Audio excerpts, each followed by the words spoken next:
आप सभी भक्तों को राधे राधे। अक्सर करके सभी के मन में एक सवाल होता है कि अच्छे लोगों के साथ ही बुरा क्यों होता है। तो उसका जवाब हम आप सभी को बताएंगे। उससे पहले हमारे चैनल को सब्सक्राइब करें और ज़्यादा से ज़्यादा शेयर करें, बेल आइकन को भी प्रेस कर दें जिससे कि कोई भी अगली वीडियो आए तो आपको नोटिफिकेशन मिल जाए। देखिए, हर किसी इंसान की ज़िंदगी में यही सोच होती है कि मैंने आज तक किसी के साथ कभी गलत नहीं किया, कोई भी ऐसा पाप कर्म नहीं किया, लेकिन फिर भी मुझे क्यों दुख मिलते हैं, क्यों केवल मेरे साथ ही बुरा होता है। मैं तो हमेशा भजन भी करता हूँ, भगवान जी को खुद खाने से पहले भी भोग लगाता हूँ, फिर भी ऐसा क्यों होता है। बहुत लोग ऐसे होते हैं जो दूसरों का बुरा करते हैं, भजन भी नहीं करते, लेकिन फिर भी उनकी जो है जिंदगी बहुत ही आरामदायक, बहुत ही खुशहाल जिंदगी बिता रहे होते हैं। लेकिन हमारा भजन तब करने के बाद भी दुखों से जिंदगी भरी हुई क्यों है। देखिए, सबसे पहले आता है कर्म, क्योंकि इंसान को कोई भी चीज प्राप्त होती है तो उसके कर्मों के कारण ही प्राप्त होती है, चाहे वह सुख हो या दुख हो। क्योंकि इंसान अगर गलत कर्म करता है तो उसको दुख की प्राप्ति होती है, अगर वो कर्म अच्छे करता है तो उसको सुख की प्राप्ति होती है। श्रीमद् भगवद गीता में लिखा हुआ है कि जो इंसान गलत कर्म करता है तो उसको अपने कर्मों का दंड इसी जन्म में भोगना होता है, प्लस में उसके अलावा जो इंसान का पिछला जन्म था, पिछले जन्म का भी कर्मों का हिसाब यहीं आकर आपको देना होता है।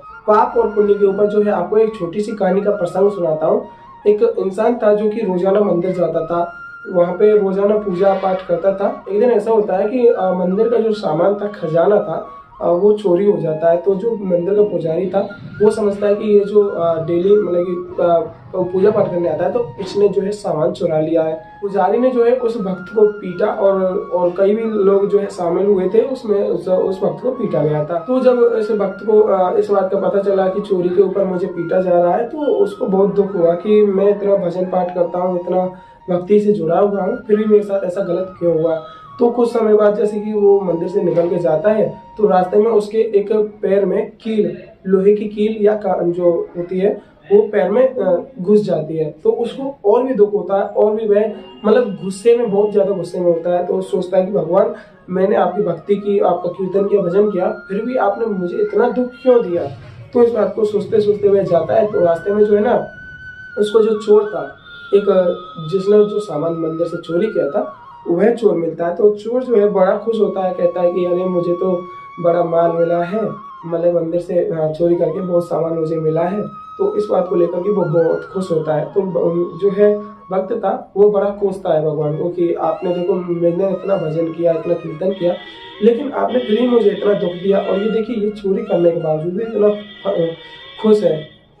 तो कुछ समय बाद जो है उस भक्त की और उस चोर की दोनों की मृत्यु हो जाती है। तो मृत्यु के बाद जैसे ये दोनों ऊपर यमलोक जाते हैं तो जो भक्त था वह यमराज से पूछता है कि देखिए, मैंने इतने भजन कीर्तन और भगवान का ध्यान किया, मुझे इतना मतलब पाप और कष्ट क्यों मिला। तो भगवान उस बात को बताते हैं कि जो तुमने पिछले जन्म में कर्म किए थे वो आपके इतने अच्छे नहीं थे, जो कि पिछले कर्मों का कुछ ना कुछ आपके कर्म के हिसाब से आपको दंड मिलना था। जो कि उस समय जब आपको पीटा गया था आपके ऊपर एक बहुत बड़ी विपत्ति आने वाली थी, लेकिन आपके ऊपर जो है संकट बड़ा आने वाला था। तो आपको एक मारपीट के जरिए जो है छोटा संकट आपको मिला, लेकिन जब आपके पैर में कांटा चुभा था तो उस समय आपकी मृत्यु आने वाली थी। लेकिन आपके भजन कीर्तन पाठ पूजा के मतलब कारण आपको जो है एक केवल छोटी सी लोहे की कील का दुख मिल करके आपके जो भजन कीर्तन की जो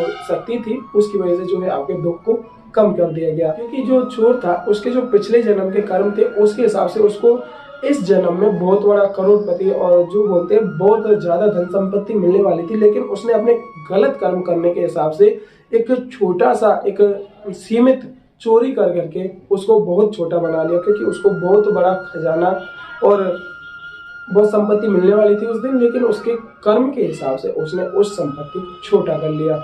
क्योंकि डिपेंड करता है आपके ऊपर कि आपने पिछले जन्म में कर्म कैसे किए और इस जन्म में आप उस कर्म को किस तरीके से निभा रहे हो और किस तरीके से आप अपने कर्म कर रहे हो। इसलिए आप अपने कर्म अच्छे रखें, हमेशा कर्मों को ध्यान में रखें, क्योंकि कर्मों का फल आपको इसी जन्म में भोगना होता है। अगर इस जन्म में पूरे आपके कर्मों के दंड नहीं मिल पाते तो आपको अगले जन्म में भी इसी कर्मों को भोगना होता है, कर्म के जो दंड है उनको भोगना होता है। तो उम्मीद करूंगा आपको जो है थोड़ा बहुत इस विषय में जानकारी मिली होगी। उसके अलावा आप हमारे चैनल को सब्सक्राइब करके और भी ऐसी कुछ जानकारी हमारे द्वारा ले सकते हैं।